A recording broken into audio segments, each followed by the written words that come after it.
Okay, welcome everyone who's just joined in. We are just about to get started on the Parkdale Community Safety Workshops, but we're going to give it a couple minutes as folks join the call. So please feel free to introduce yourselves in the chat.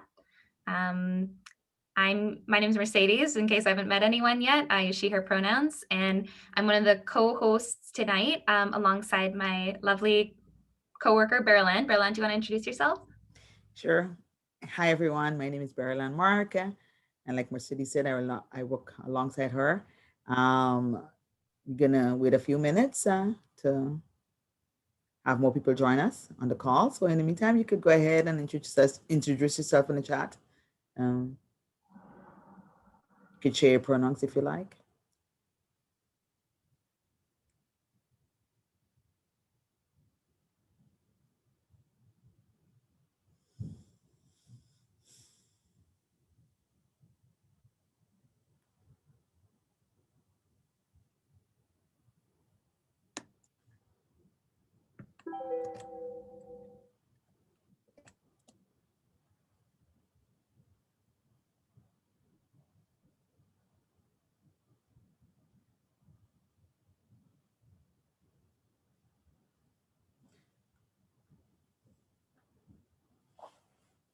Hi, everyone. My name is Berylan. And I made that announcement before, but just for people who joined the call after my initial announcement, welcome to the Parkdale Community Safety Workshop. We're happy to have you here tonight. I'm gonna give it maybe a couple more minutes, for some other folks to join us, and we'll get started. Thank you.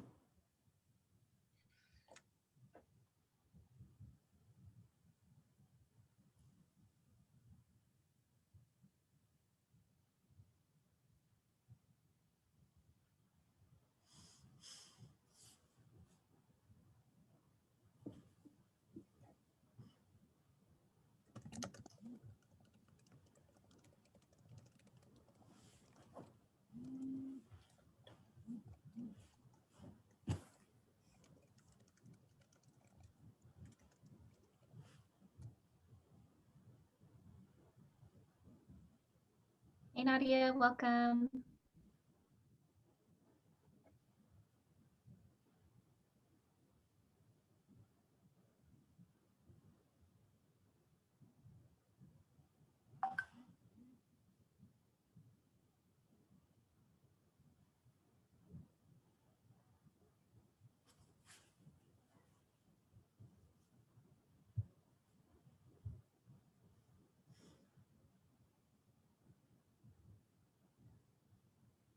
For folks just joining on, we're still just giving it a couple minutes before we get started, but please feel free to introduce yourselves in the chat.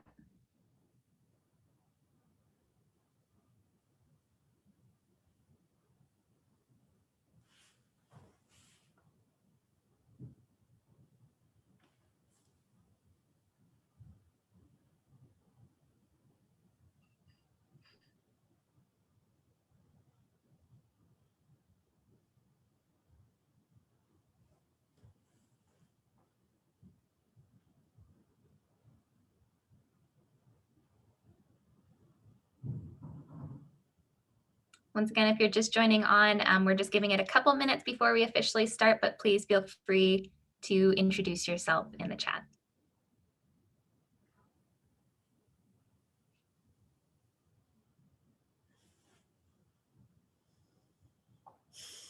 Thanks, Naomi, Claire, Nadia, Jesse, appreciate it.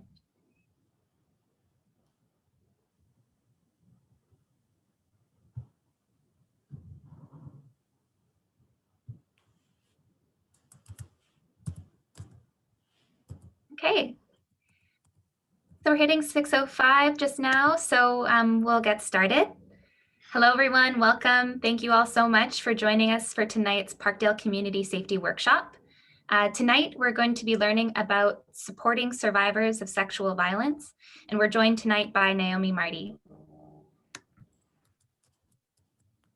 So just in case folks want a little bit more familiarity with Zoom, we wanted to give you a quick little overview. So number one, reminder that you can mute and unmute yourselves by using the icon right at the bottom left of your screen. We're going to ask folks to mute themselves if you're not speaking, just to make sure there's no sound interference. A reminder that you can also take yourself on and off camera. By taking yourself off camera, if you have unstable Wi-Fi, it might be helpful to clear out the connection. However, we do love seeing your faces, so if you do have a stable connection, please do feel free to use your camera. In the participants tab, you can lower or raise your hand, and you can also rename yourself using this specific tab. So you can see at the bottom of our screen where we kind of show where the different icons are. A reminder too that in the chat box, you can post comments. And of course, we're also going to be posting links here just in case we want to be sharing any types of resources. So please do feel free to use the chat icon, especially as we're going through the presentation. I'm just going to ask really quickly if anyone who's currently on the call does need Tibetan translation. You can either unmute yourself or indicate it in the chat. We have had this function available before in the past, and we have someone on call who we can bring in if that is necessary. However, if not, what we're going to try to do is offer translated materials of these workshops in the future recordings as we share them out. So not hearing anyone who needs it tonight, so that's a good sign. So thank you. So we do want to acknowledge that we are gathering today on the traditional and ongoing territories of the Seneca, the Wendat and Petun First Nations, and the Mississaugas of the Credit First Nation. This land is subject to the Dish with One Spoon Wampum Belt Treaty, as well as the Two-Row Wampum Belt Treaty. We often especially draw reference to the Dish with One Spoon Wampum Belt Treaty, which is a peace treaty between the Anishinaabe and the Haudenosaunee, to agree to share the resources of the land as long as the dish never runs dry. Over time, Indigenous nations, peoples, and settlers have been invited into this treaty in the spirit of mutual respect and solidarity. So recognizing that for those of us living on these territories as treaty people, we are committed to upholding these values in our organizing. We also specifically want to acknowledge, of course, there continues to be many different ongoing legacies of settler colonialism and slavery that we see in our modern day-to-day lives. And specifically one that we often reference, especially in regards to these workshops that we're running today, is around the police. And so a big instigator of these specific workshops is of trying to think of alternatives to police and policing institutions and ways that communities can support each other through caring mechanisms and looking out for one another, rather than through punitive state-led violence that disproportionately impacts Black and Indigenous community members. So we're really grateful, of course, once again, for everyone who's here today, continuing these conversations and moving this forward. A big thing about these meetings is we often try to set a certain level of community agreements just to make sure that everyone's engaging in a kind and caring way. So our group is dedicated to creating an inclusive environment for all. We will not tolerate harassment of any form. And if you do witness or experience harassment, please inform a member of the organizing team. So you'll notice that our names are indicated with little stars at the beginning. We will also be offering a breakout peer support space with an active listener. So tonight our listener is Berlan, and Berlan, please feel free once again just to say hi to everyone and introduce yourself. Hi everyone, my name is Berlan, and I'm going to be the supportive listener tonight. And what that means is that if anybody is triggered by anything that is said and done in this space, we could go into a breakout room and have a conversation around it. And so that's my role tonight. Thank you. Awesome. Thank you so much, Berlan, for being here for us. Yeah. So we also have some guidelines for the workshop tonight to really uphold that agreement we just went through. So these are one diva, one mic. Zoom actually makes this pretty easy because oftentimes we can only really speak one at a time. But if you do hear someone speaking, try not to speak over them or keep yourselves muted and unmuted according to who's speaking. Make space and take space. So we do want to encourage people, if you do not usually feel comfortable in spaces to speak up, please feel free to take the space here in this workshop. Similarly, if you recognize maybe you're taking a little bit too much space, just to open up space for other folks to engage. oops and ouch is one that we've also been trying to practice. If anything is said at any point that really doesn't sit with you well, we encourage you to indicate it to us. You can use ouch as an indicator, or just simply to put it into the chat in terms of what specifically you're feeling. Likewise, if you realize that anything has been shared by you, or that you have maybe indicated to, that you in retrospect actually want to reach out to folks and let them know that that didn't really sit right for you, you can also say oops and kind of indicate that a little bit further. So once again, these are just a couple mechanisms you can use, but also just feel free to share whatever you're going through in the chat or by raising your hand and speaking. Please be mindful of time. We have 2 hours today together, but of course this can go by quite quickly. So we just want to be mindful of that. A reminder that no one knows everything, but together we know a lot. So a lot of these workshops are built on creating collective knowledge. Be aware of power and privilege in this space. Please enact patience and respect with one another. And also a very quick note that the session is currently being recorded. However, if there's anything that you are hoping to share at any point that you don't want to be publicly recorded, we can actually hit pause on the recording, or we can also edit out after the fact. So once again, if we do want to encourage conversation and we don't want the recording to be a restriction of that, this is really just a way that we're able to share this with more community members. And I'm going to pass it on to Beryl-Ann. Thank you, Mercedes. The overview of Parkdale Community Safety Workshop, and then we're going to move on to the next steps.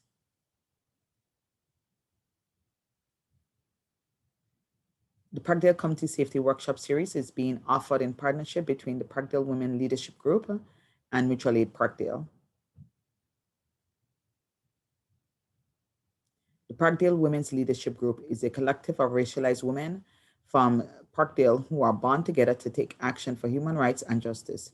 We were brought together through the Parkdale Leadership Training Series to organize in our community, and we created harm reduction zine and a peer support space called Parkdale Wellness Drop-In. We aim to enlighten people's minds through education and empowerment. Together, we are building tools, resources, and strategies to empower people's minds, address trauma in our community, and start the process of healing.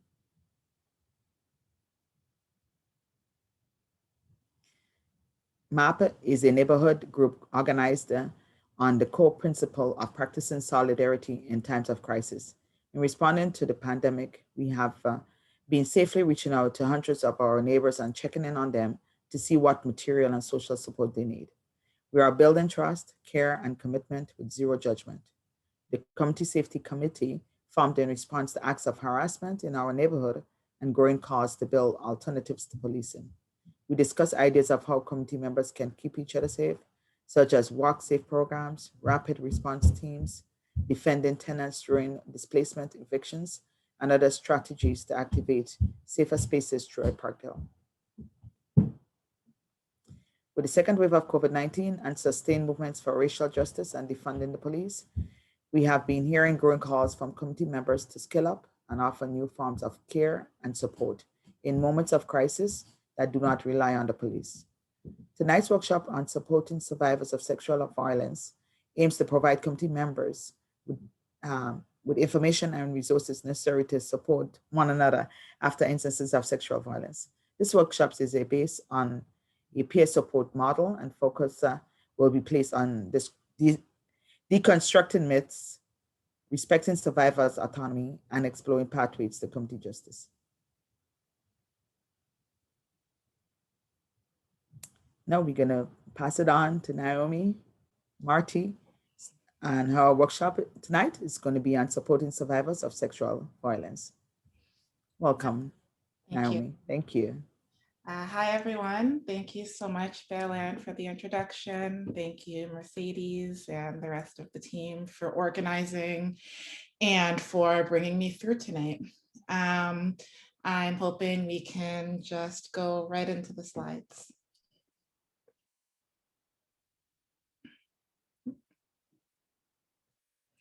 And so there's few of us enough today, but I'd like to do a little bit of an introduction where we can all participate. You're always free to pass. And so if you'd like to pass, you can just say or type pass, but I'm hoping that we can all introduce ourselves with our name, pronouns if we feel comfortable, and then a pretty vulnerable question, which is, when's a time that you have felt powerless? And I asked such a vulnerable question because it's such a vulnerable space to be in for someone to ask for support when they've experienced violence, especially from someone they love. And so I'm hoping that we can open up the space a little bit, and that we can try to, if possible, engage in this question. It doesn't really have to be like something that's deep and dark, but just a moment where you felt powerless. And I'll give people a minute to think. And then I'll go myself, and hopefully folks who feel comfortable will start going after that. So just asking yourself, when's a moment in time where you felt like you couldn't really decide what happened next?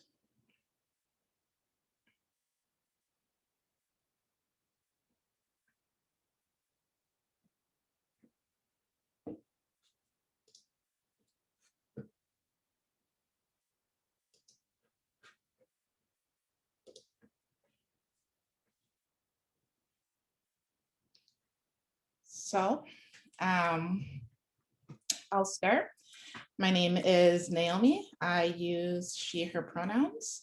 And a time I felt super powerless was when I was younger and I repeatedly was trying to explain that it wasn't that I didn't want to do this thing in school or behave a certain way, but it was that I couldn't. My mind wouldn't let me.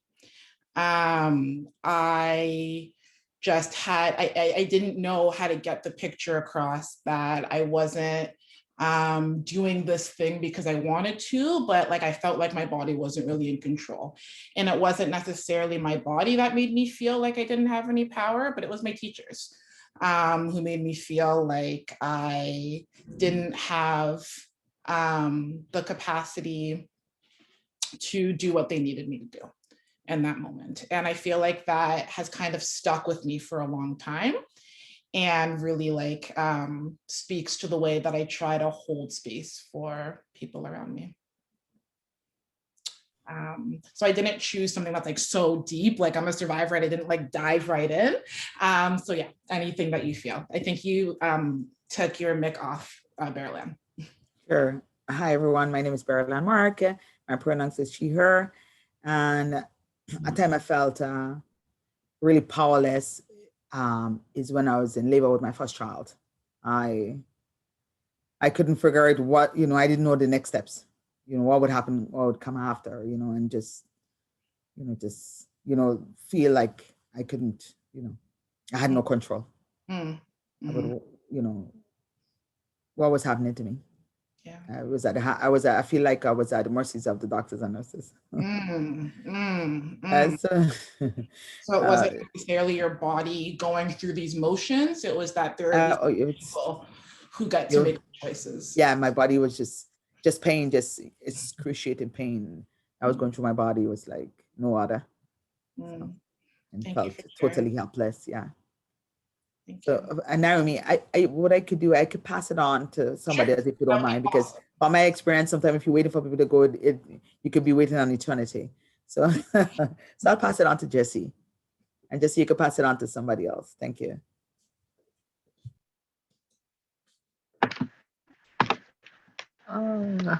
Sorry, I'm just turning my camera on. Hi, I'm Jessie. I use any pronouns. I'm with my friend Ada here. And I have also felt really powerless in school a lot, honestly. That resonates with me quite a bit. Yeah. School, why? I know why, but also why. Yeah. I guess I'd say, yeah, specifically in in a lot of situations of where the material was not, I guess, accessible to me, even though I really wanted it to be, which is frustrating. Yeah, 100%. Thank you so much for sharing. It's nice to meet you all. Thanks for doing this workshop. Would you like to speak to that? Oh, I would probably also have to say in the hospital was probably the most powerless I've ever felt, like not being able to walk, and not being able to speak. Those are two highlights. Yes, do you want to pass it on to somebody else? Sure. Rachel, would you like to go? Thanks. Hi, everyone. My name is Rachel, she, her pronouns. And a lot of what's been said resonates as well. I think for me, a specific example was when I was 14 and I was in my surgeon's office, and he told me that I couldn't play the sport that I loved ever again, and then had to get surgery. And that was a moment that I felt super powerless. I will pass it to Nadia.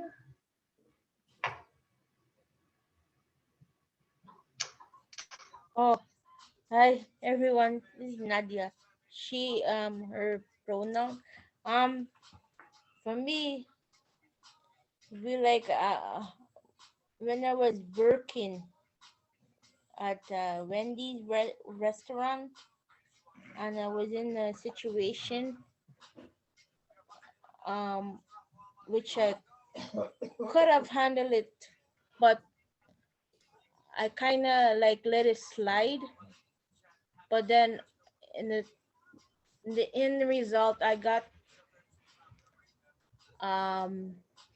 like they told me, oh, it's the last day for you. So, you know, that was out of my control. I could have done something better, but then, you know, I end up going and doing other things like getting myself educated. That's it. But I feel like I could have handled my situation better. Yeah. It's hard to not think about what we could have done different in the past. Yeah. Did you want to pass it to someone?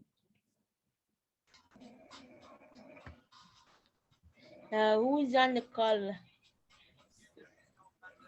Maybe Nadia, I can help you because I'm noticing a couple folks are asking to pass. Okay. And of course, everyone, please just indicate in the chat and we'll respect that, of course.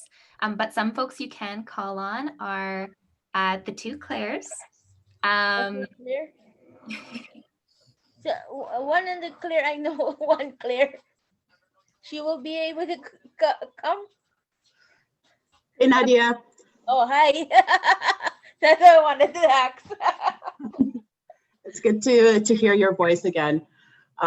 Yeah, so my name is Claire, she, her pronouns, and a time that I felt powerless is I have two older brothers, and so they're both, when I was a kid, they were both much larger than me.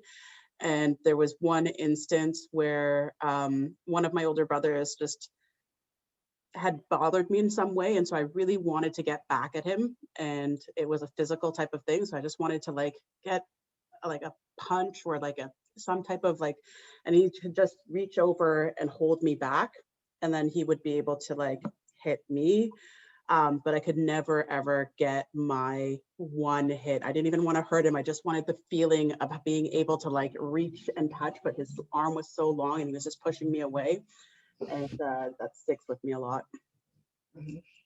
Brothers, also another why. Like they're a necessary part of the world, but also why. Sorry if you're a brother. Did you feel like passing it, Claire? Thanks, right. I'll pass it to the other Claire.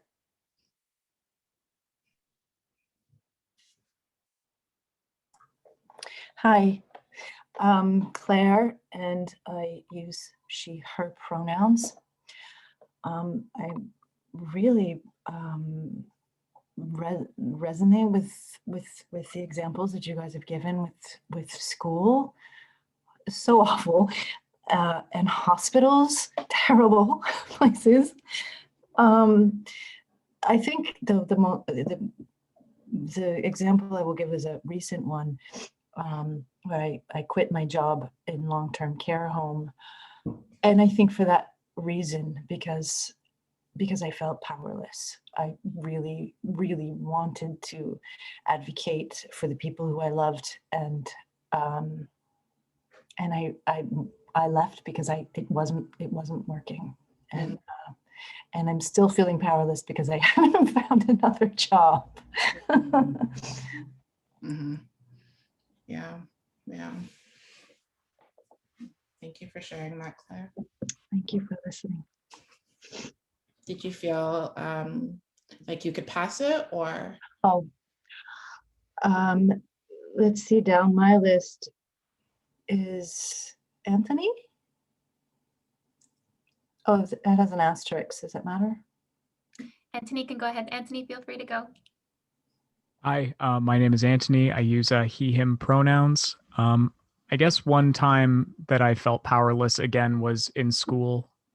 It was really hard to get the ear of teachers to kind of point them towards bullying or things that were like severely impacting the quality of my life.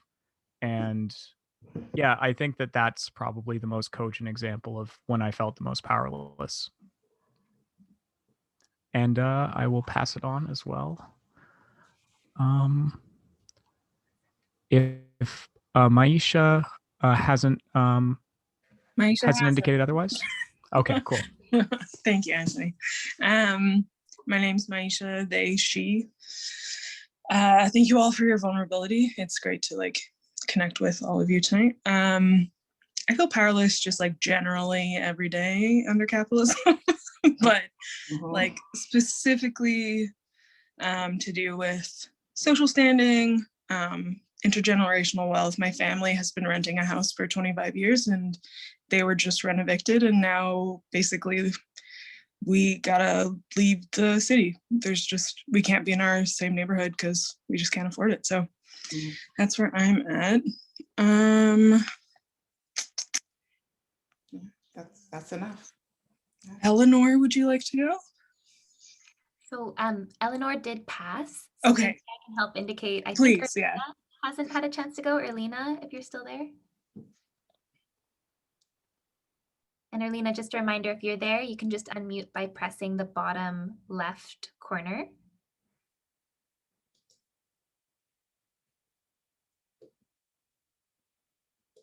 Maybe I'll give it a second. Another person who hasn't had a chance to go yet, I believe, is Dora.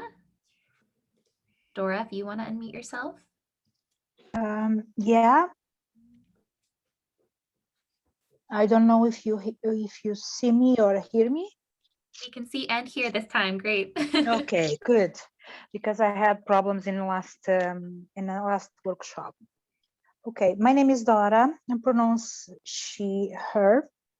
I have some situations powerless in my life. But the more important and make damage in my life actually was 3 years ago.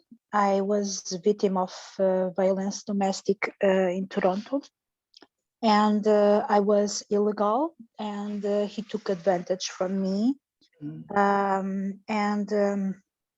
He was my partner, and he was abusive because he make everyone don't come together. He harassed to the work. He make me too many problems. He hurt me.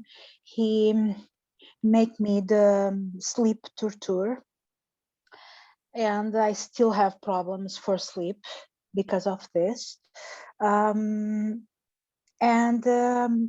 When I came and I thought I'm illegal and I have to suffer in silence inside my four walls, I thought I don't have any support because I don't have documents. And after that, someone said to me, I can call to the police, and I start to call. And when it was 6 hard single days, 6 months, during 6 months, but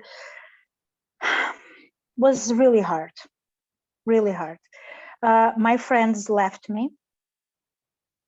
And after that, when I could be alone, I just refused to recover the friendship, because I think it's not friendship with because everyone one by one left me. And since 2017, July 2017, when the immigration tried to catch him, and he ran away from Toronto. I don't know where he is now, but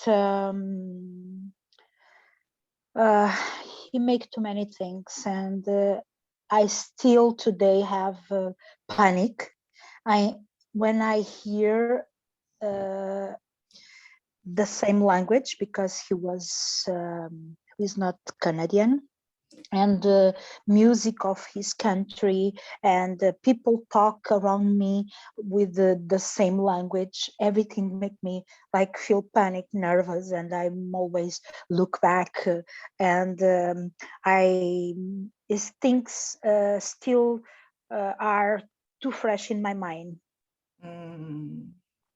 Thank you. I make treatment because I have this I get traumatized, and yeah, it's really hard to talk and remember this time because it's too fresh.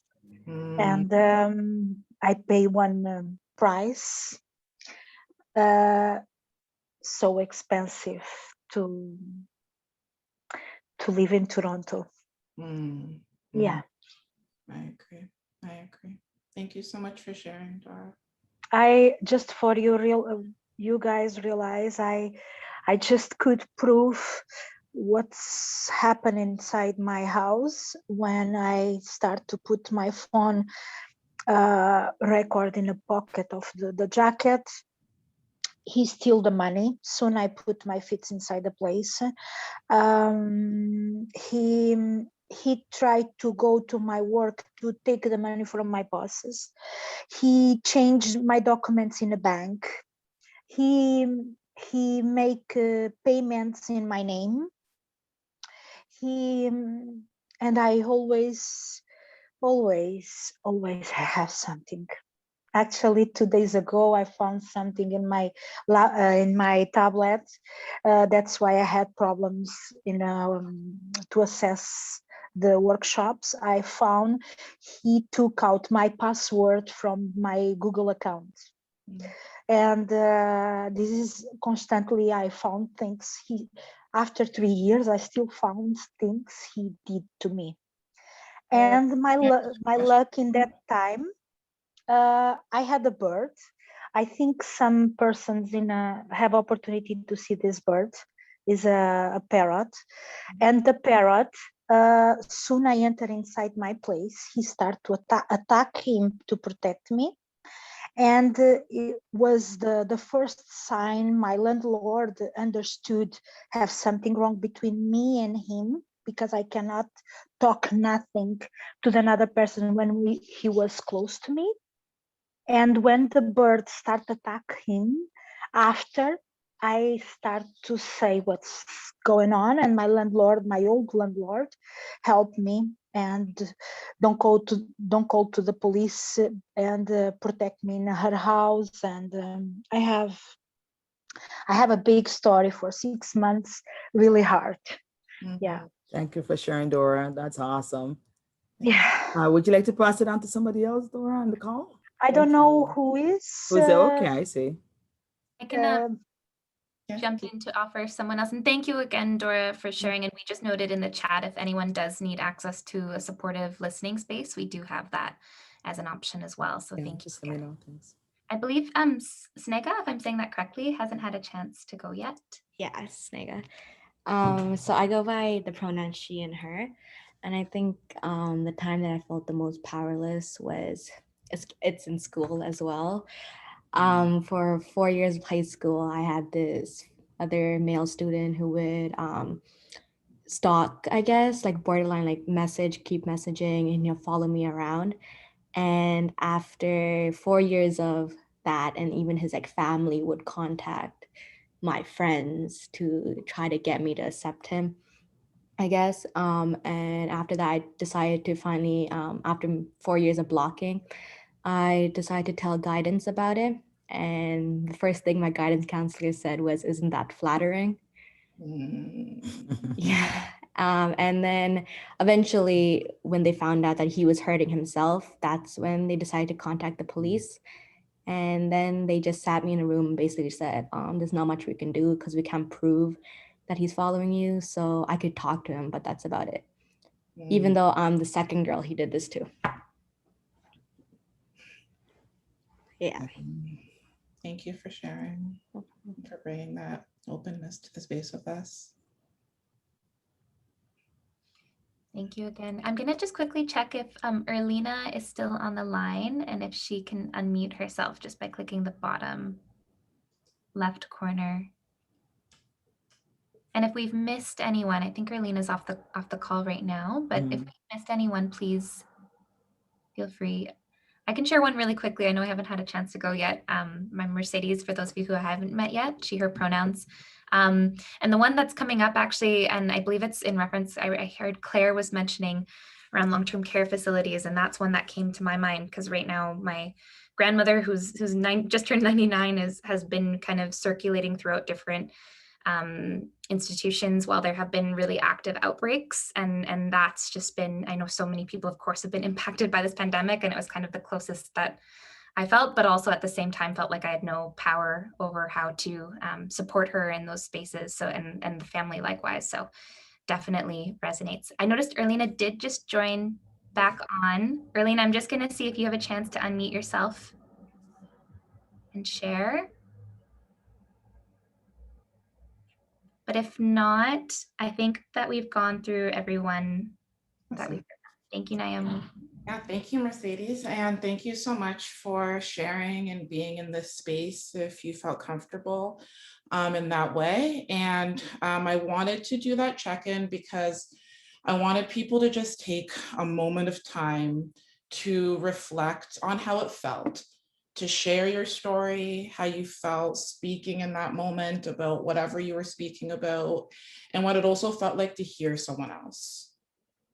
And so that moment of listening and of holding and of creating space, that's the core. That's the big takeaway from today, is that what does it mean to continue to get better at being able to hold that space? And a big part of holding space for other people is being able to somewhat understand what's going on within us. I think the hardest thing about supporting someone else is if they come to us and then it brings like a well of emotion up and out of us, and we're not really sure how to react or what to do. And so I think that this is just a little example of what does it mean to interact with one another, to hold that with someone else, to have someone else hold that for you. I think as a community, practicing and flexing that muscle whenever we get the opportunity to, and creating more comfort in what it means to interact and be together and hold one another is a really important part of what it means to be able to support survivors and to be there for survivors and to be the type of person in community that a survivor can open up to. And so I just wanted to say thank you again. And also, Aisha, I think that was your name. You're so far ahead. You're so many slides ahead. Powerlessness and institutionalism, huge. And how a lot of people brought up the fact that it was institutions that made them feel powerless. That, like, yes, of course, there are individuals and people, but like a huge part of what made you feel like you couldn't do anything was the institution. It was the school. It was administrators. It was bosses, HR reps. It was all of these people that reinforce a system that makes it so much more than just an interaction or a conflict between two people. And so a feeling of powerlessness when it comes to survivorship and many other things, as we saw, it is about, this is the conflict and the violence I had with this one person. It's also about, this is how the system kind of knocked me around in my quest or in my hope or in my fantasy of something that could be better or different. So that's a really important part to hold. We'll get into it a little bit more, but yeah, thank you for being there and here and for participating. Yeah, next slide, please. So I just wanted to start by saying that I'm here as a staff member and collective member at the Toronto Rape Crisis Center, Multicultural Women Against Rape. We were founded in 1974. We just had our anniversary. It's on Valentine's Day because feminists love cheese. And it was founded by a group of volunteers who thought that they could do something better with what it looked like to have violence exist in their community. Most of the program we do is about providing public education, like today, about what violence can look like. And additionally, we help people to navigate the healthcare system and other processes and procedures that they may wish to navigate if they've experienced violence, specifically sexual violence. And today we provide a 24-hour crisis line, we do court support, we do counseling services, workshops, all that good stuff.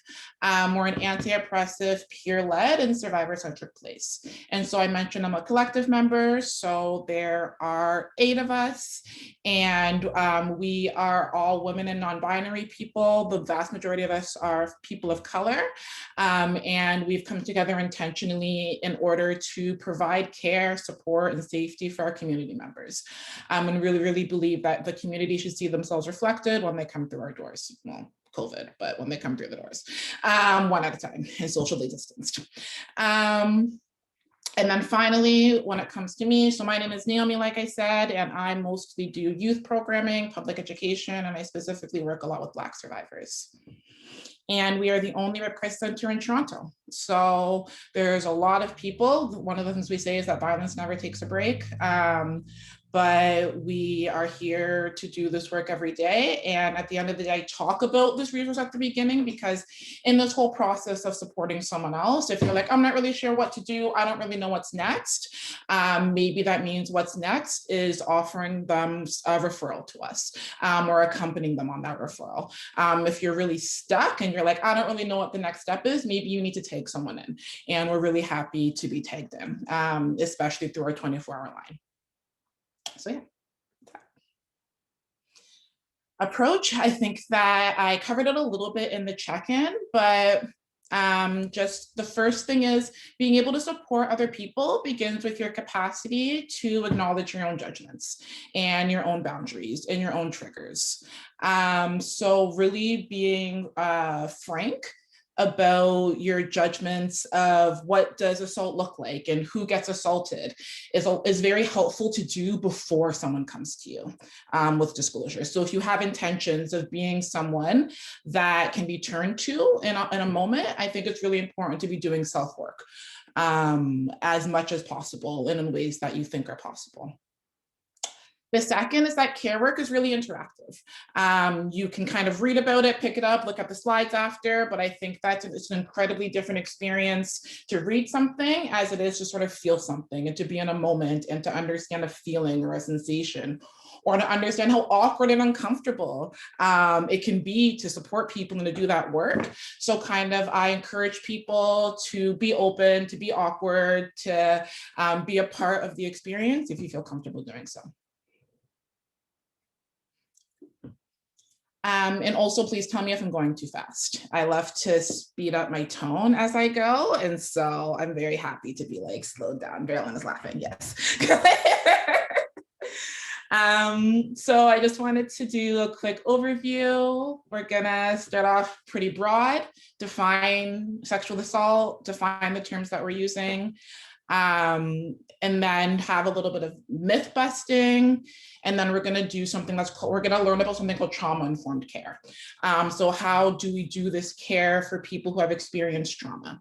And then we're going to go into some of the details of how to care for someone if they've experienced sexual violence and they've told you.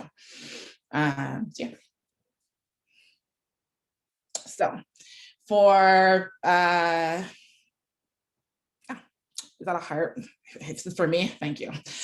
So just starting, we're just gonna define the term for, especially because, you know, the law loves to be like, this is my business all the time. And so we're gonna define the term. So in 1982, Bill C-127 expunged the term rape from the Canadian Criminal Code, and it was replaced with sexual assault. So if you ever looked at the books about this is an assault, this is something that's happened, you will find the word sexual assault. And an assault is any sexual activity or threat of activity that is not consented to. So in the code, consent is defined as the voluntary agreement of the complainant to engage in a sexual activity. Therefore, sexual assault includes all unwanted sexual activities. So this includes kissing, touching, fondling, attempts, threats, verbal, all of these pieces can be included. So that's the formal definition. But I kind of read that and I'm like, okay, that is like a nothing burger. I'm like, what am I going to do with that information? And so I was wondering if folks felt like they had any sort of definition or understanding of what consent is. Like, what is consent? What do you think of when you hear the word consent? I think consent is an agreement between two parties. Absolutely. Any other thoughts on what consent is? Something for me, sorry, it's Seneca. Something for me is when I was younger, consent was really kind of discussed as, did they say no? Did they say they didn't want it? But now, as we realize that's not the only type. I think people should always consider it a no until it is a yes, until they say yes. So instead of no means no, you're saying yes means yes. Yes means yes. I love that. Any other definitions or additions to our definition? I think an addition has to deal with power relationships between the people involved. Huge. So together, I like that definition. So together we kind of have it. And also it's important, I think, to generate through formatting. That's okay. I think it's important to generate what this looks like together as a group of people, because our understandings of consent, no one's really like going into their binder and being like, okay, this is my definition. We're kind of basing it off of what we see and what we feel in the moment. And so from what I've kind of gathered, we know that consent is agreement between two people that's explicit. Like the agreement is explicit. It's not about a lack of disagreement. It's about that I'm agreeing, like with my chest, you know? And we're also considering that it is only possible to consent if we feel like we have equal power with someone. Does that kind of feel okay? Like it's something that we can work with? Okay. Remember that you nodded, because now we're about to do some scenarios. So, but they're fun. So I have a couple of scenarios about what consent could be and what it could look like. And so I will say the scenario, and then folks can either answer in the chat maybe if they think the situation is consent. So first scenario. So is this pre-COVID or during? Doesn't matter. So I haven't seen Mercedes, who's in this chat, for a long time. And I'm there to pick Mercedes up at the airport. And we're so excited to see each other. We're running, we're jumping, we're like so excited. And then Mercedes gets close enough to me and I pull Mercedes into a really big bear hug. Is that consent between us? If you go up and you hug somebody, I don't think so. Nope. Okay, Nadia's saying no. That's gonna give the person like a back away kind of thing. Yes, but I know Mercedes though. Like we know each other, but I didn't ask. That's gonna give them like, like comfortable feeling. You have to ask first. Yes, yes, yes. So just coming on to that person, even though I know them, Nadia's saying no. Berlin is being like, yeah, do you want to explain? Or I think as Berlin's being like, this is the real world. We're all out here hugging our friends. Yeah, did you feel like you wanted to add? And then I also have Maisha saying no. And I'm making assumption that that's also because you're saying maybe you should ask. And so I bring up that example because it happens all the time. And I feel like it would be, like as someone who like works in this field, does this work, I can very confidently say that I go up to my friends and hug them without asking. But like, is that consent? And I feel like that is like a really important question and concept to kind of ask yourself in your day-to-day life. Like if I am the type of person who wants to be open to people being able to come to me and ask me questions and do these types of things, am I able to hold the concept that what I consider to be fine and consent is not actually fine for someone else? That's the first piece, and that's the first judgment we have to kind of release ourselves of in order to support people that we may not understand, but maybe it doesn't work for that person, and then vice versa. Maybe someone's not going to understand for us, but we still hope that they hold it. But it's like, to be in the real world, every moment and every interaction is based on so many nonverbal things, and just we're friends and we're close and we know each other and we've done this a million times before. And so what does it mean to hold all of those pieces? Hold the fact that we, in our relationships, communicate and we touch and we hold each other in certain ways. And how do we just kind of like bask in that understanding and in that feeling? I don't have a strict yes or no for you, because that's not necessarily what the answer is. The answer is, what does it mean to interact? And what does it mean to hold space and to ask questions and to build a relationship with that person where everyone is comfortable enough to say not today or yes, please.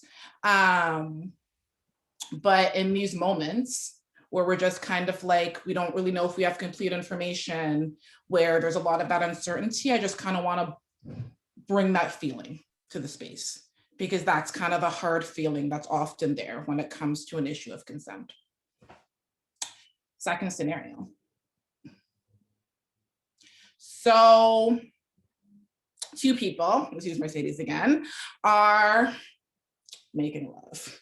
And me and Mercedes, let's say, and it's great, it's happening, we're loving it, living life. I reach over and I pull Mercedes' hair. They didn't ask. Is this consent? Everyone was very into it, everyone's loving life, but is this consent? Okay. I'm getting some no's. I'm getting some no's. I'm getting a lot of no's. Okay. Nah. See, I feel kind of like I'm like a nah. I'm like, if you think about it and you're like, we're having this sex and we're doing it and all of these pieces, I'm like, maybe it's gonna work out great. People are gonna be like very into it. But it's like, what if it doesn't? Last scenario. I am talking to Mercedes on the phone and we're chit-chatting, we're living life. Yes, that's Mercedes. These are all hypothetical. And we're chatting, we're hanging out, and I'm feeling really comfortable. And I tell Mercedes, okay, something happened to me. I was assaulted. I don't really know what to do. And Mercedes, we talk, we have a really good conversation. After that, she calls up her best friend and she tells them what happened. Because she's like, I'm overwhelmed. I don't really know what to happen. This happened. Naomi just called me and told me this thing. Was that consent? No. You didn't have her permission. How could you tell somebody her story? Permission, consent, no. Okay. One thing is, I always like that third example in there because everyone is so certain that that's not consent. And that's this scenario where there's not actually that physical touch, right? Where we're not actually in space together reacting in real time. And so I feel like we need the skills we need to develop in addition are how do we figure this out and have more clarity in those moments when we're together, in those moments where it's a snap second, you know, in those moments where we can't so clearly be like, okay, you put down the phone and you picked it back up again. Because there are other pieces, right? In the scenario, Mercedes was very overwhelmed and was like, I'm not really sure what to do. I'm not really sure what to talk to, who to talk to. And there is as little information in that scenario as there is in others, but people are really certain. And so I'm just asking people also hold that piece when it comes to what does consent look like and the confidence we feel when it comes to privacy and the lack of confidence we feel when it comes to actual touch. Okay, I'm gonna keep it moving. Oh, and also can you click the next one? I'm not gonna ask you to share, that would be so deep. But I am asking that people take these two questions and reflect on when has there been a time when someone has not waited for you to give consent? And when has there been a time when you've not waited for someone else? And I think that it's really important as a reflection piece for us people who want to be supportive to kind of hold that a little bit, because the examples that we've been given in our life of people not listening to our consent, especially if they've been people who have power over us, especially if they've been people who have been our parents, our friends, we learn from that. You know, through that hurt, it really influences our understanding of how we can treat other people and how it makes sense to treat other people. And so I'll say it a million times, the first step to supporting others is to hold your understanding of consent, to be really real about if you understand what it means for someone else to consent. Because it's really easy. We don't really ever think we're perpetrators until someone maybe tells us that they didn't like something. And so I find that a lot of the time we're so eager to be like, what are these skills that I'm going to pick up? And we're going to get to those skills. Mind you, there are skills to have, but like, we're super eager to be like, I need to learn how to listen in this way and do this thing in this way. But I think as a community, the first important step is to really understand what it means when someone maybe has something happen to them that they didn't want to. And I think the easiest way we can get that understanding is if we work with ourselves and in ourselves to find examples and to find learnings and lessons. Are there any questions in that before I move on? Okay. Gonna keep it moving. Thank you, Mercedes. Oh, you can just click through all of them. There's slides of them. Yeah. And so this slideshow, I'm just keeping my eye on the time. This slideshow is going to be available afterwards, but just to be fairly quick about it, and people have touched on these pieces, consent can't be present when someone gives any indication that they maybe don't want to be there. If they tell you that they don't agree, if someone is unable to consent, so they can't communicate with you in a way that's really open, clear, and direct, that might be because of their physical state, or it could also be because of, like the next point says, power. So if someone may have a bigger reason for not saying no, say you pay their rent, or say you have some sort of power, or you are a teacher, or you hold some sort of power over someone, it might be harder to express consent, or if someone consents on someone else's behalf. It's not a thing. Next slide. And same to click through. And a lot of the time, like, it's also, it's not so easy to be like, oh, this consent actually happened, but like, I wasn't sure. You can't really be unsure because of your own state, physical state. Basically, all of these mean that, like, it's fairly difficult to be like, I was unsure if you are asking for clarity. And so, like Seneca said, it's yes means yes. So if you are getting an open yes, then you know you're kind of like sidestepping a lot of these issues when it comes to consent. Slide, please. Okay, so we can't actually, in my opinion, really understand and engage with what sexual violence looks like in our modern day society, in our town, and Toronto, in our communities, if we don't really talk about colonialism.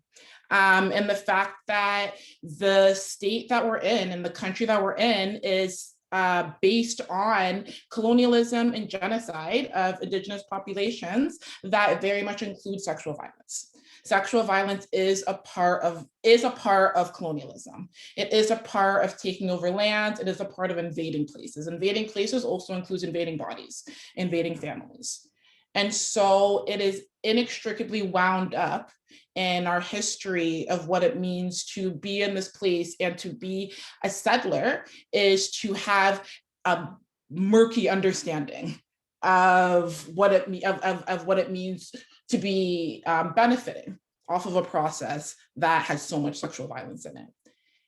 And in the realities of this, I think, is manifested in the fact that we know that Indigenous women face sexual violence. So I should say Indigenous women and non-binary folks face sexual violence at a rate that is 3.5 times higher than the national average. And I think that really we have multiple examples that start from histories of settler colonialism and that go into examples of residential schools where sexual violence was so prevalent. And that continues on today to the fact that when there is pipeline expansions, there are often man camps that create a ton of sexual violence because you put a group of individuals making a bunch of money next to a remote community that is given not enough resources to exist. And the resulting sexual violence that occurs out of pipeline expansion, that occurs out of environmental degradation, is the continuation of this process.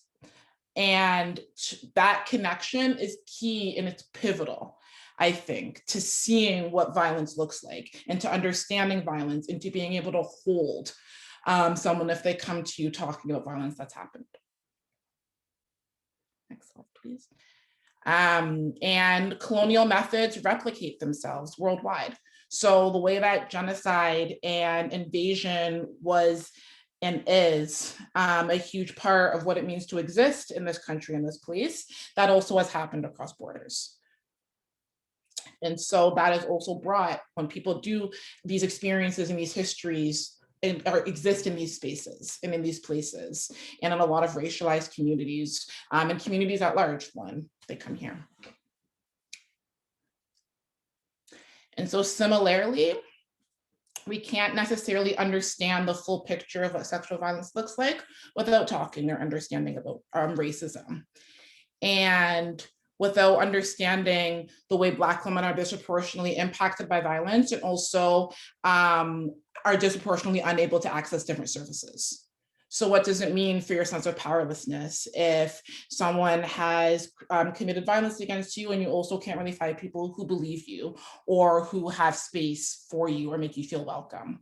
Or what does it mean for people to talk about your culture and say, oh, the men in your culture are so violent for XYZ reasons without actually listening to women and not making those comparisons about Western women and the ways that lots of Western white men are violent as hell too.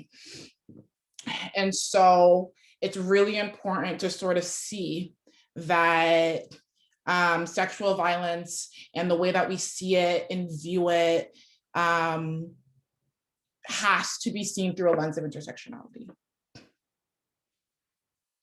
Time is running short, so I'm going to keep going. Yeah. And so these understandings are really important because if we're not holding them, then we are giving ourselves a lot of space to judge. We're asking ourselves, why are you as an individual or you as a community, why is there so much violence? You know, we start asking ourselves these questions, like, why is it the same type of people who experience this violence if we don't start thinking about his systemic structures and what does it look like to create a world and an environment and in a society where certain people's bodies are seen as less valuable.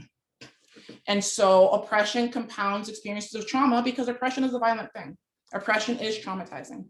So to be able to listen, to hold someone, it is very important to be able to conceptualize and hold those systemic issues, even if they don't impact you directly. We're gonna skip this. I was so ambitious on my time.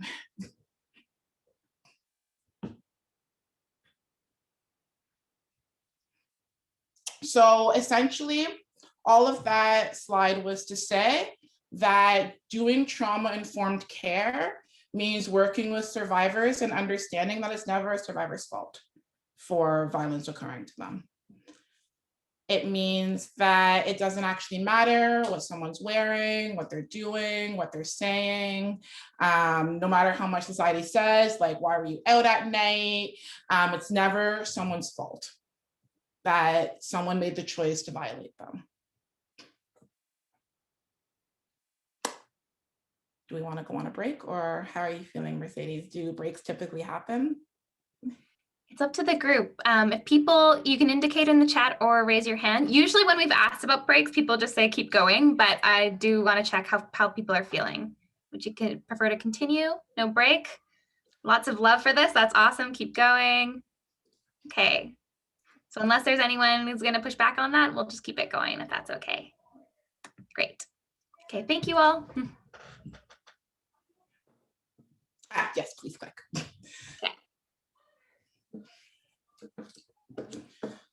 Okay, so let's get into this thing called trauma. So, trauma, big intense topic. I really love thinking and talking about trauma because I feel like the more I understand it, the more I'm like, oh, your body is so logical. Your body's not just throwing random things at you. I think that, anyways, let me just get into it. So trauma is, it occurs when an overwhelming event or events happen where the threat of something happening to you that's bad has inspired helplessness and terror. I didn't say that very well. So trauma happens when you are in a situation where you feel helpless. Trauma is the affect of powerlessness. It means that you were in a situation where there was a threat to your life or to your bodily integrity, and you were not really able to respond to that danger. You were not necessarily able to escape it, to run away, to resist, to fight back, to escape. There was something about that what was happening there, you couldn't control it. And so the way that our body wants to respond in that moment keeps happening. So our body keeps responding in those ways that it wanted to, because our body is saying, no way is this going to happen again. We're going to always be on guard.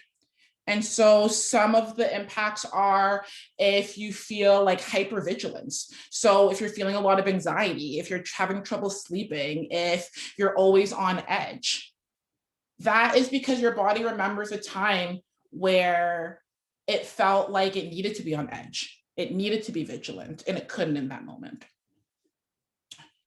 And so essentially, when we're not able to respond in a moment to something that is happening, and our body continues to want to protect us into the future, the actions that our body takes starts to disconnect from actual events. So something has happened, you couldn't respond to it, your body is working overtime to respond, so much so that it's not always responding when something bad is happening. So after an experience of trauma, so this can be acute trauma, so like one example, or this could be like chronic trauma that's happening a lot over time, your body's just going to keep on trying to do good. Your body's just going to keep on trying to support you. And so when someone has experienced trauma and afterwards they're numb and they're shutting down, they're reliving their event, things seem dangerous, it's your body trying to help you and your body trying to hold you. And I think that's one of the really hard parts of surviving and being a survivor, is that you're always kind of battling the feelings and the emotions of that moment and of what you could have done more and differently. And so that's kind of what's being brought to the table whenever someone is maybe talking to you about something that's happened or violence that's occurred. Trauma is there, and trauma continues to manifest in the body in so many different ways and spaces. And trauma-informed care means that you're going to look and you're going to actually try to hold that and see that and care about the fact that your body is working so hard to protect you and to hold you. And it's making you feel like you have less power, like you have less protection. You're feeling so many things right now. And trauma-informed care means that you're taking a moment to just hold that and to see that. And oh, sorry, can we go back a slide? That's okay, it's okay. And so when it's all about how you do the work and how you interact with people, as opposed to the nitty-gritty of what you do. That's really what I want to get across also, is that when it comes to supporting people, it's not about a laundry list of things you have to do perfectly. It's about what does it mean to see that someone has experienced something that has caused them pain, to see that that pain is still there in different ways, and they're looking for support, for care, for someone to hold them, for someone to see them. So principles of trauma-informed care, so kind of taking that understanding and that framework and being like, okay, so how do I apply it? What's next? Trauma-informed care really looks for you to build relationships that are based on respect, trust, and safety. It looks for you to really champion choice, to understand that so many different things are happening with you right now in this moment because you are supporting yourself and watching the situation and also maybe coming to me for some support. And you've maybe had choices taken away from you. So me looking and seeing and dignifying you means that you are going to have as many choices at the table as possible. I'm not here to take away more choices to put you down a certain path. I'm here to say that you have choices, you have options. And it's strength-based, meaning that it recognizes all of the things that someone has already does and is doing in the moment that they've come to you, and it's accessible. So how do we do this? How do we start to apply this to situations? The first thing to do is some of the work that we've talked about today is to know your own boundaries and triggers a little bit. Kind of know like how much space you have, how much traction you have to be able to support someone. I feel like it's really difficult if you have to kind of bow out, like everyone does every once in a while, but preparing to support someone means kind of getting in tune with your own boundaries and triggers. It means listening. That's like the core big thing that can be done. It means reflecting the terminology that people use. So if someone's being like, hey, this person's being really shitty to me, instead of being like, I'm sorry that person abused you, you can maybe respond by being like, I'm sorry that person's being really shitty to you. What does it look like to meet people where they're at? What does it look like to not necessarily make assumptions and to hold people's space? It means that you believe and you validate experiences, that you're transparent with why you're doing things and why you're saying certain things, and that you're really asking yourself, why am I if you're asking questions, you're asking yourself, like, why am I asking this question? Why am I trying to learn more information? Will this help you, or is this to satisfy my curiosity? Is this to satisfy the fact that I want to know the full story so I can decide like who's in the right?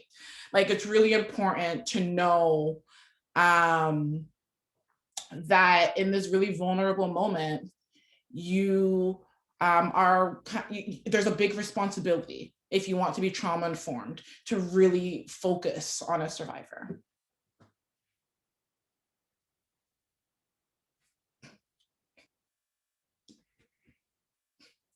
And so the avoids are try to avoid making decisions, using the word would and should. I feel like if you could just kind of like nix those words, you'll be a lot better off. Using jargon or terms that may not be easy to understand, expressing your personal moral or ethical views on what someone should be doing.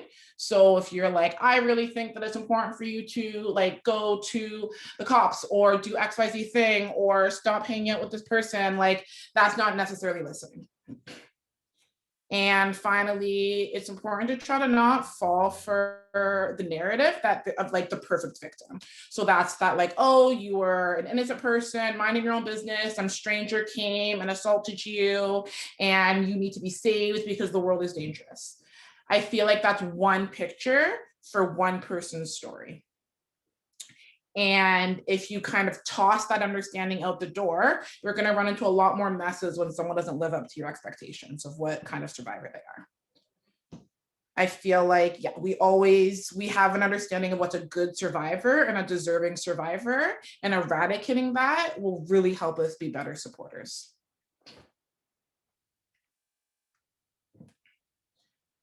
Yeah, I like to say, sounds harsh, but you as a supporter, you're not better or smarter or more knowledgeable than someone just because you're not in their violent situation.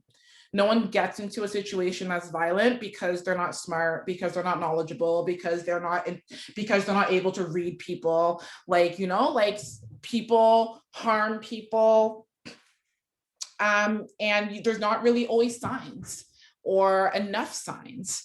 And so being in a situation doesn't mean anything about that person's intellect. And it's very tempting to act that way when someone is like coming to you for support. But I think it's really important to understand that someone who has survived and is choosing to come to you and maybe ask for your support has been surviving all of this time before you and will continue to survive after they know you and after this situation. And so like holding that and respecting people as being able to be the leaders of their own lives is extremely important.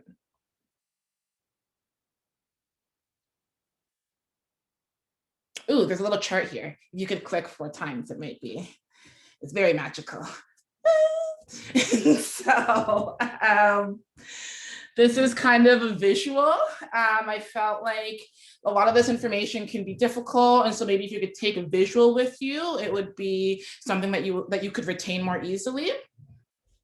But at the end of the day, supporting survivors, it's all about the listening. It's all about listening. Like, I feel like the core and the heart of the Rape Crisis Center is the crisis line. And it's because listening is still a radical act. It's still an amazing thing to do, to hear someone, to hold someone, to acknowledge them, and to make them feel seen. And oftentimes, it's the only thing you can do. In so many situations, at the end of the day, all you're going to end up doing is listen. Because if you're being trauma-informed and survivor-centric, you're not going to do anything that a survivor doesn't want you to do. And until someone says, I want us to do this thing, your main job is to hear and to listen. And that is a very hard skill. It is very hard to be a listener that can hold someone.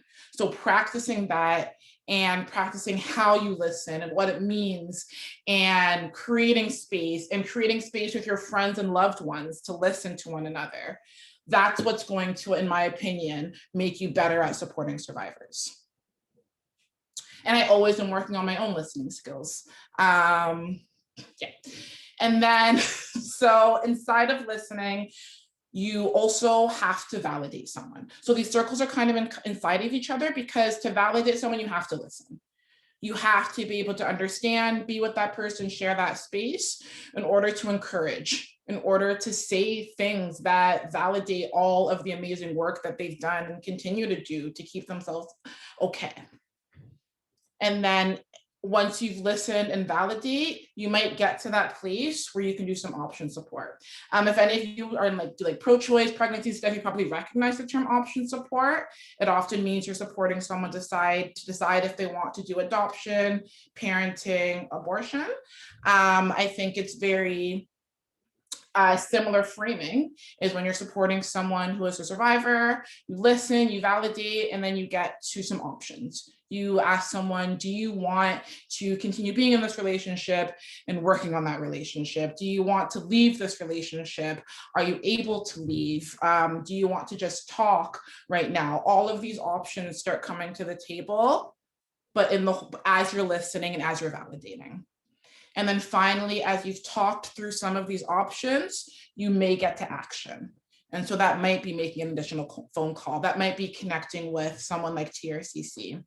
But please note that to get to action, you must be listening, you must be validating, and you must be providing someone all of the options on the table before you can ever get to action. Are there any questions about that chart?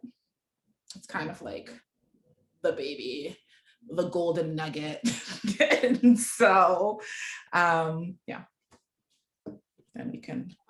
So I hear the chart, but then I'm wondering, is there any situation where it's just so critical that you have to take action? Is it possible to conceive of like that type of a situation?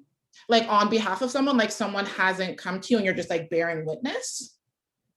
Yeah, like you say, it's like you're bearing witness to like violence that's happening in front of you in that moment. Yeah, and like you don't know these people, it's like on the street or something. Because like, yeah, like these very like stranger danger scenarios, like we see this intense violence on the street, like it does happen. It's quite rare, but it does happen. And in those scenarios, I feel like, yes, like sometimes like, is there imminent physical danger? That's kind of like a totally unique situation where it's a crisis. And so in a crisis situation that's actively happening and that's acute, then you're kind of crisis planning and you're deciding like, do I need to be calling like someone to intervene? Am I physically able to intervene myself? But it's a situation where it's kind of like a really common one is you have neighbors that you can overhear in your unit and you suspect there's domestic violence. And it can be quite imminent, and it can be when you're just like 6 p.m. hanging out at home and you're like, I'm in this situation, I'm here, I'm free. I feel like, what do I do next? In that scenario, I still think the first thing is to try to find a way to listen to the survivor and figure out what are next steps. Because there are so many different unknown and unforeseen consequences that come from jumping to action without knowing all of the other pieces involved.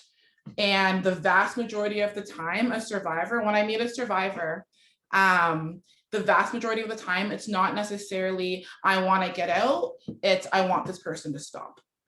And that's often where the first conversation begins. And you try to figure out what are your options here, and are these options, do they not occur? Are they not viable to you? I feel like being survivor-centric and trauma-informed means that we are listening and holding survivors, and we are understanding that, like, if I can find time and opportunity to listen to you and hear you, then you can tell me and about next steps and what we can do together. Because we'll get into this a little bit, but if we take that choice, we were like, okay, this is too messed up, damn, call the cops. Once the cops intervene, nothing's in your hands anymore and nothing's in the survivor's hands anymore. And a lot of the times, if the whole scenario plays out, everyone gets out, they're not back in the situation, but you as a support structure are not trustworthy. Can I interrupt you? Please, go ahead. In my situation, I was in a street. He come in my back. I scream in the street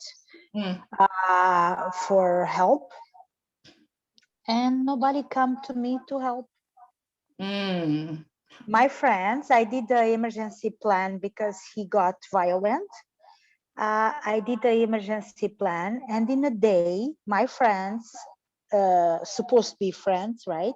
Doesn't open the door to save me. I came to Abrigo. I don't know if you know the institution. Abrigo. The Abrigo helped me to make a plan of emergency in case he started to get violent, and I have to run from my place. Was winter time. I remember I sleep 2 nights in one stop bus before this, and who helped me was my landlord. When I come out from the back door, she right away know, because she heard the noise of the birds, and she opened the front door. And when he ran, because he don't know, my landlord helped me. I hide in her house, in a floor up where I live with him. And all my friends close the door and doesn't help me.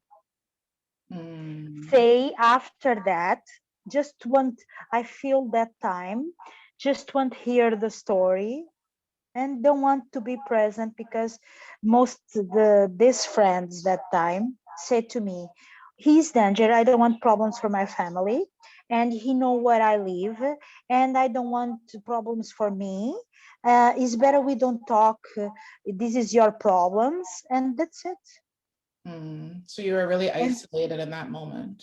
Yes. Who helped me was my landlord.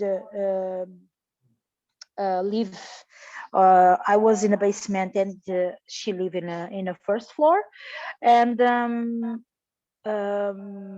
my doctor, who I can talk everything. She called one interpreter. That time I don't speak English at all, and was really hard, because I feel I'm alone in this country, and I don't know where I can ask for help. Can I ask a question? Did you feel listened to by your landlord and your doctor? Did you feel like they heard you and then acted on that? I feel he don't know. My landlord helped me. He don't know. He just discovered in a day when she gave me, because she received my mail, because he opened my mail. I'm wondering if you felt like your landlord listened to you. Like you felt, did you feel listen, listen, but she was Polish and I'm Portuguese. And we had difficult that time to talk. Was more I cry and she understand my situation, because she hear he scream and looking for me and hard with me, and she understand a little bit what's going on. And I remember she came with one broom to take me out of the basement, in case he start to fight with her too. Because in that time he don't have respect to nobody. Can I thank you, Dora. Can I connect that a little bit to what Claire was saying, and that or asking, and that I feel like you went to your landlord and you were really clear about, can I have support? Can I get support in this moment? You went to your friends and you felt like your friends weren't there to offer you that support and to care. And I think a really big part of this is that to be someone who supports someone who's a survivor, you have to want to be there. And you have to want to talk it out and to listen and to hear and to open the door and to figure out what's next. But for here was the best was my doctor, because I have an interpreter. Because with my landlord, she just act in a moment to save me. Yeah. And because after, when I decided to separate from him, and this is get more worse, and I was with him just 6 months, and the last 2 months get really difficult, because he refused to take medication. I discovered a lot of things from him. He had another 2 women, and he came to the bank and changed documents, and I start to block, because the immigration forced me to have a joint account, and he entered in my account, and when I come to control my money, I was blocked. And I asked to the bank what's happened, and the guy at the bank say, oh no, you are not the first person of the account, you cannot touch the money. And after that, I start to argue with the person in the bank, and I said, because I feel like the world, everything is against me, not for help me. And I feel, come on, I don't have documents, I don't have any family, I don't have friends, I don't have nobody to help me in this situation. What's going on? And in one moment, I feel I lost all pleasure to be alive. And I start to enter inside my unit with a knife in the hand. Oh, so okay. Thank you for also, I really appreciate you sharing, but also I want to hold your space and also hold space for everyone here, for a situation that might be really hard for them to hold. And yeah, and I really honor the vulnerability and the realness you bring into the space. And yeah.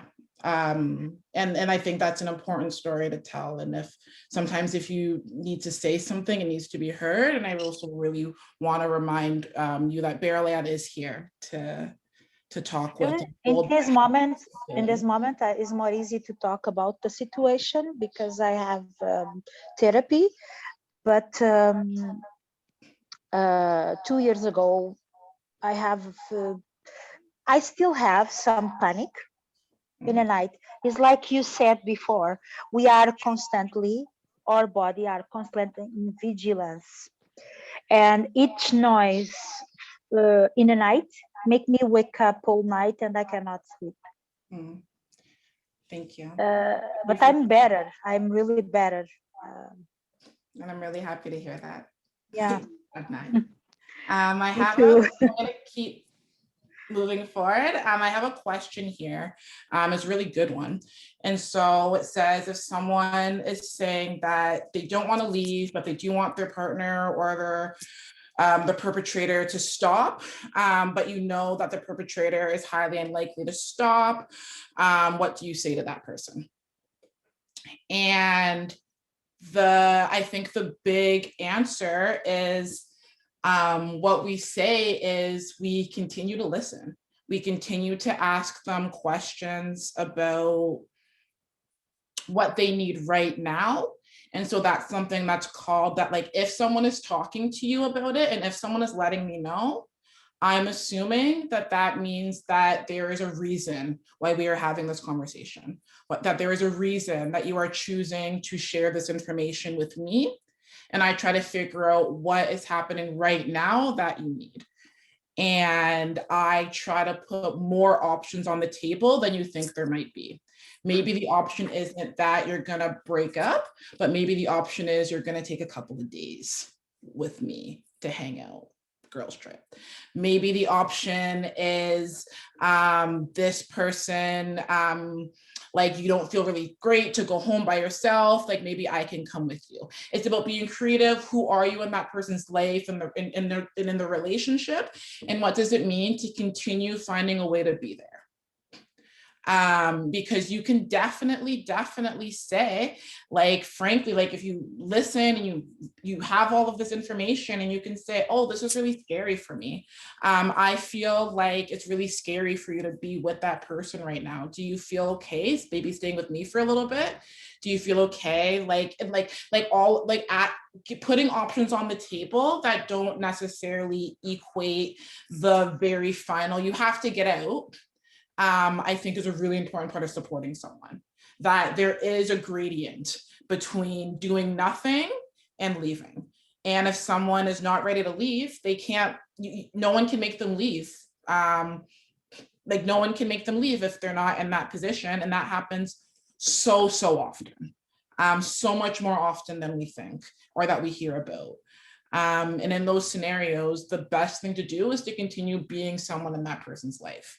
Continue being someone that they can talk to, communicate, create plans with, crash with, talk with. and stick around. A really big part of violence in relationships is someone isolating the person that they're abusing. And so do your best to stick around and be their friend, because a lot of the times when you're like, no, your person's trash, you got to break up, this is ridiculous, you might get cut off. And then you're one less person that this individual has access to. And so I'm not, so like, it's like this, and so if you can kind of tell, like I'm picking my words carefully, because it's a very difficult thing to do. It's a very difficult relationship to hold. How do you respect someone's space and their autonomy and their choices when you think something absolutely terrifying is happening to them behind closed doors? Yeah. So getting back into it, we saw the chart, and at the heart of the chart, there was listening. And so there's going to be a take home that I'm going to share with probably you, Mercedes, to spread out with people. But active listening, basically the big part is that what does it mean to talk with people in a way that's non-judgmental? What does it mean to reflect back kind of the feeling that they're getting, that they're giving you, asking clarifying questions, and most importantly, what does it mean to let someone lead the conversation and to not offer them an ultimatum? Because an ultimatum means that if you don't adhere to my expectations, then a punishment is coming. And I know it doesn't feel that way. I know it feels like safety, but an ultimatum often, I think, is less effective than an honest and real conversation about what does it mean for you to not be in this relationship anymore. And I think that's a deeply different conversation than you have to leave, or I'm not going to be able to be your friend anymore, or you have to leave, or you have to tell the police, or you're going to get hurt. These are saying, if you don't do this thing that I believe to be right, something bad may happen to you. And I think that's the last thing you want to be telling someone. I think that's not your intention when you're supporting someone, but that's often what an ultimatum is read as. And I'll always say that the ultimate answer and the way forward is to listen, hold that space, hear someone, be there with them for hours to think about it and talk about it, and continue putting options on the table. Next slide, please. So this also kind of gets to that question about what do you do when you think someone is being harmed and they just want the situation to change. So you have to figure out, is there anything that the individual is hoping to get right now, or that they need to figure out right now? Because for something has inspired them to talk to you in this moment, so why? And also, it's important to kind of map out, are you physically safe where you are right now? Are you physically safe and emotionally safe and overall safe in this moment that inspires you to call me and to tell me? What about right now has made someone choose to open up and to probably go against all of the things that the relationship is telling them to do and to bring you in? That's a pretty important moment. So trying to talk with someone and listen and be like, what about this moment makes you reach out to me and talk to me is really helpful for figuring out what do you need right now in this moment. Figuring out, are they looking for someone else to intervene? Right now, just as their friend, you have the power of not having to do something. But you can loop someone in who in that situation does have to do something. And so that's why a lot of people really do like to be like, let's call the police, let's do this thing, because something is going to happen. It's out of your hands at this moment. But figuring out, is that needed and wanted? Very important for right there, that moment. And then also, in addition to that sort of logistical planning, you really have to hold them emotionally. which is like strength-based is the term, but that just means that you are looking at all of the skills that they brought to the table and that they already have and their resilience, and you're reminding them of that. You're being like, I know you feel overwhelmed and like the situation is so intense. What have you done last time? How do you cope? What do you do for yourself? Is talking to me a way that you're coping? Is sharing this space something that's like been really good and helpful? Figuring those things out, I think, are what is most necessary in that immediate moment when someone comes to you for support. That's the short-term care. And then if we flip to the next slide, it gets more into the longer-term care. And so I think a lot of the times we forget or we jumble it all up, but we have to figure out logistically and emotionally, how do we hold and maintain right now? And then we can start thinking more longer term. And thinking longer term means overall increasing someone's safety over time. So what does it mean to have an emergency plan, to have a go bag, to figure out what are you going to do if you have to leave? Do you have money? Do you have kids? Do you have shared accounts? Figuring out all of those pieces, if they so want, just to increase their level of safety in general, so that your short-term planning in the future, if they come to you and something really needs to happen right away, they're in a better position. And then also, yeah, just like those logistics of actually getting numbers into the hands. I put this under long-term because sometimes we're rushing. We throw a bunch of resources at someone the first time they talk to us, but figure out, is that what they need right now? Or is that more a part of our long-term plan? Next slide. Figuring out if someone actually wants additional outward supports and interventions. So that could be medical care, reporting to the police. Figuring that out with someone is really important and making a plan. And then also mapping out your capacities to support in this process. It can be really, you don't have to say it at that moment, but if someone is going to the police, that could be a process that takes years. And so kind of knowing what that means for yourself and knowing what it means to support someone short, medium, long term, I think it's really important. And if they're not looking to go to the police, but they're looking for some sort of accountability, justice, then also trying to see what does it mean to navigate these other options that aren't based on reporting to the police. So that can be writing letters to folks who are perpetrators. It could mean going to the media. But usually it can also mean calling us at TRCC or a local rape crisis center to figure out next steps, being like, I need something to happen, but it can't be the cops. That's usually the question that we get. So why can't it be the cops, you say? So this is a little chart here that I think is helpful in that it just talks about if you have 1,000 assaults, if you decide to go into the court system, you have like a 0.3% chance of getting the conviction, which is the justice that people understand oftentimes is what is going to happen. And there is a large number of people who also don't necessarily feel safer once they go to the cops, because there are a lot of parameters on how much evidence and how much rules does there need to be in order for us to step in. And so moving on to the next slide, a big thing about policing is that you don't necessarily, or the survivor doesn't necessarily get to choose once the police are involved. And so it is the one thing that we tell survivors all the time is that the cops decide whether or not there's enough evidence to lay a charge, and they decide whether it's winnable enough if they're going to take it to court. It is not necessarily based on how you feel.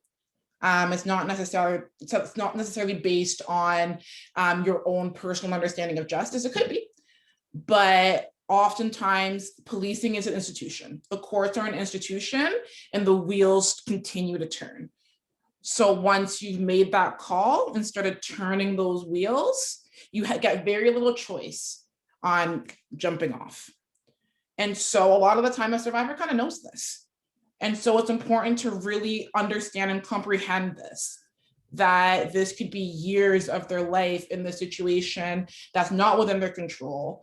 that you're asking them to pursue that as an option when we're being like cops are maybe the solution. Legally speaking, people are also like, what about statute of limitations? Like if you report within a certain number of time, that means that you have like a better chance. So say so we're beyond that point of like, we're thinking for sure this is gonna happen and it's gonna get, go to court if we do report it. You can report an assault anytime, even years after. And a part that's even more important to a lot of survivors than court is getting compensation. It's no longer called criminal injury compensation, but there is victim witness compensation, which means that you can get money from the province to compensate for like pain and suffering that can be used for things like therapy. You can report years after and still get eligibility. So there's no real reason to push someone to do reporting if they are not saying that they want to do it. There's always reason to talk about it, pros and cons. There's always reasons to talk about all the options on the table, but there's very few reasons to push someone towards a certain option, even the police, even if you think that's the best option. And the law is just one way. So there's something called that's like getting a more mainstream these days, but community accountability is presented as an alternative to the dominant justice strategy of policing and courts. And basically community accountability, it is about finding justice, peace, and future in your community. It's about supporting a survivor to be able to continue to exist within their community. It's not necessarily centered on punishment. It's about survivor thriving and survivor happiness. And it can be punishment, like maybe I want you to burn, like you did something bad. And so like these are all things that like it's not about judging what a survivor wants. It's about seeing what does it mean for you to continue existing in our community as a survivor. And then we have these two terms that I think come up a lot: restorative justice and transformative justice. They're different. And I think people use them very interchangeably too. But essentially restorative justice works with community accountability to attempt to restore the survivor, the perpetrator, and the community from the harm that's taken place due to the assault, the violence. Transformative justice tries to work with community accountability to transform the lives of everyone involved, the survivor, the perpetrator, and the community after a harm has taken place. And so it's like a small difference, but a big difference is that transformative justice tries to see the whole situation as a place for everyone's lives to monumentally change in a big way. And I think transformative justice puts a lot of energy into working with perpetrators. They see this as an opportunity for everyone to transform. And restorative justice spends a lot of time talking about what does it mean to restore what you what has gone due to this violence. And that is mostly doing work with a survivor. And so the terms are different and they do mean different things. But the most important thing is, I think, to understand that these are systems that exist because there are a lot of communities that don't have access to the police. They don't have access to safely going to an officer and being supported.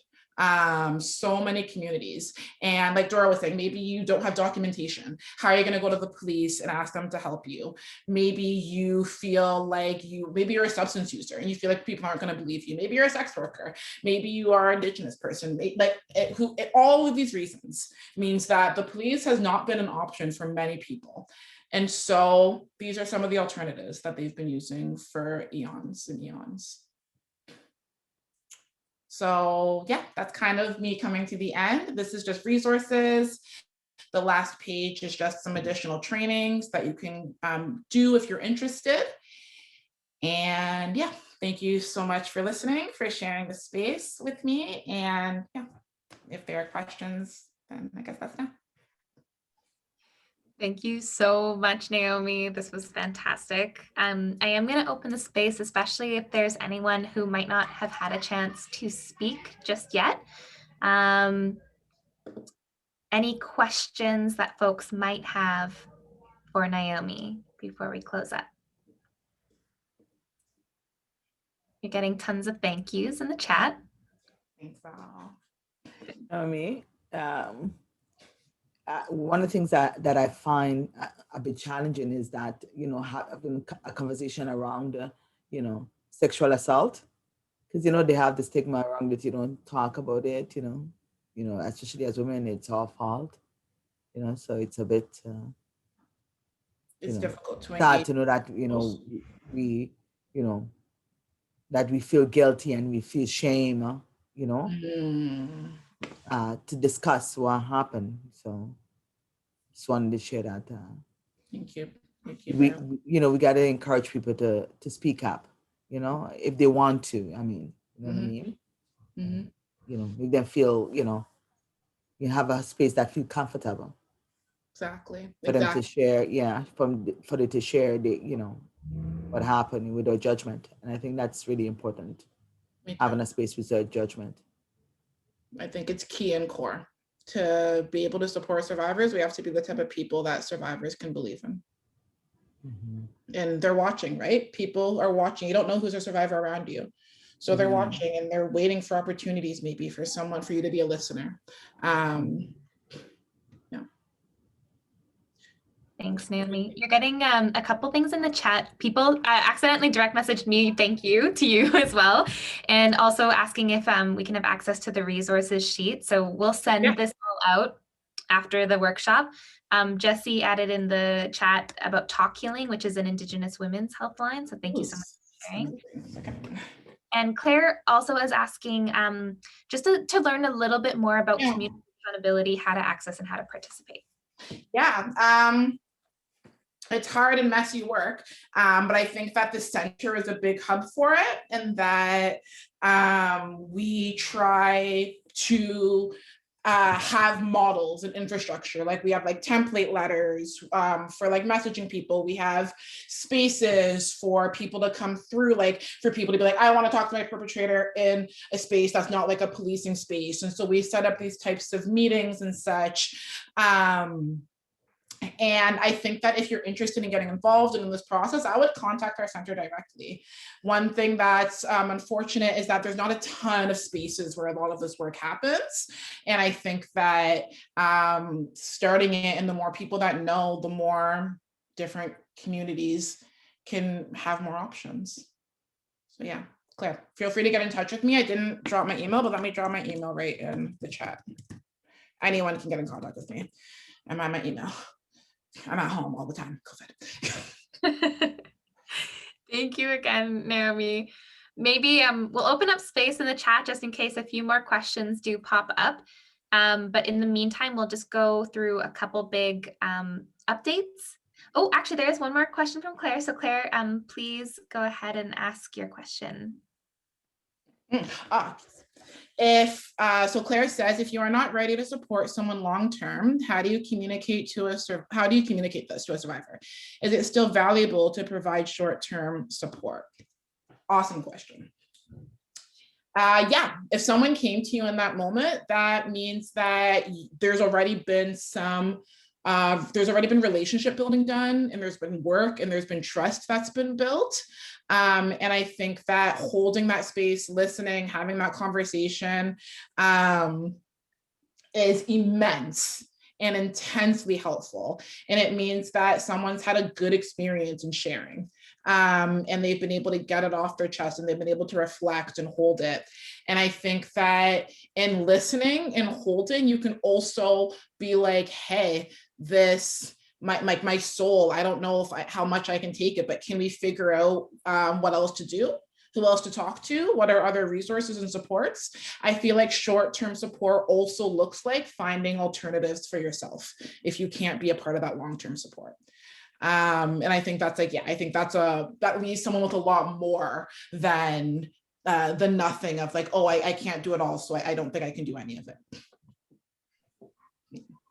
Awesome. Thanks so much, Naomi. So I'm going to start throwing things in the chat. Once again, please feel free to keep asking questions. These are fantastic.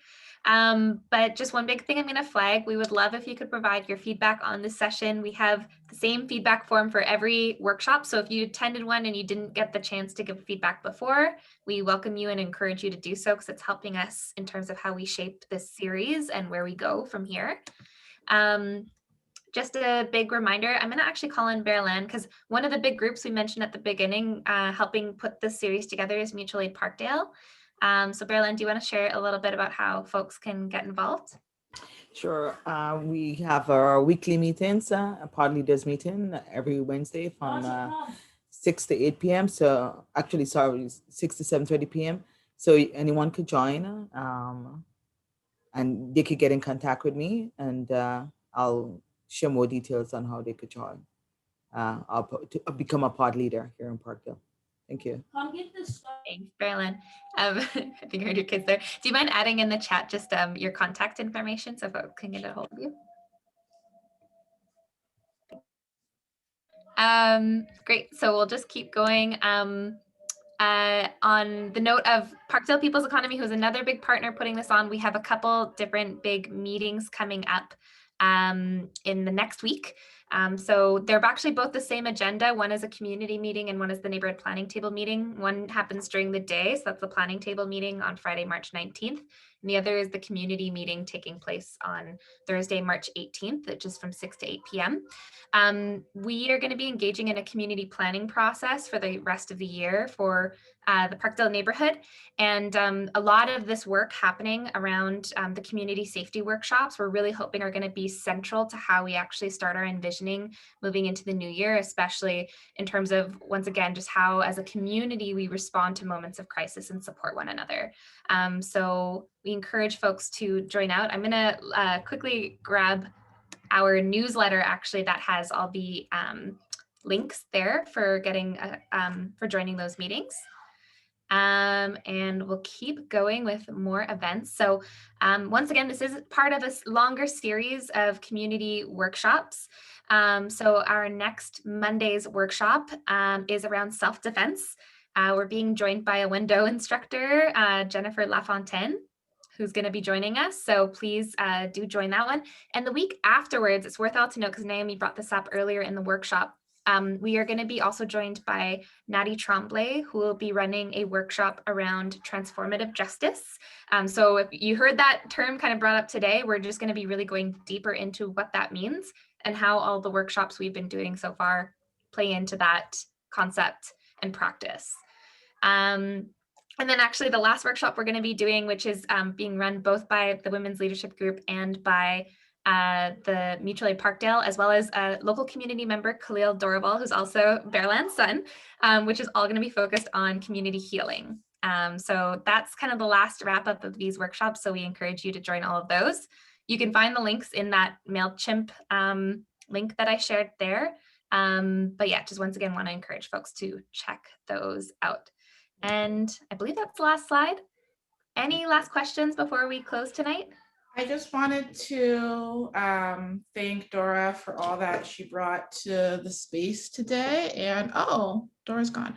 Well, I wanted to just honor the experiences that Dora brought to the space and the teachings and the real.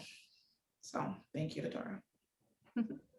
Thank you, Naomi. And we can pass that on to her as well. Thank you again for holding the space and your amazing facilitation, the amazing knowledge you brought. You are so fantastic and we're so blessed to be joined by you tonight. So thank you again. Happy IWD Day, yeah! And usually at this time, we just encourage everyone to unmute themselves, say their thank yous and good nights, and hope you all have a great rest of your nights. Okay. Thank you, Naomi. Happy birthday, Claire. Happy International. Happy birthday, Everybody have a Claire. good night. Happy birthday to you. Thank you Everyone, all. night, night. Really wonderful to meet you all. Good night. Happy birthday. Thank you. Night. Night. Good night, everyone. Take care.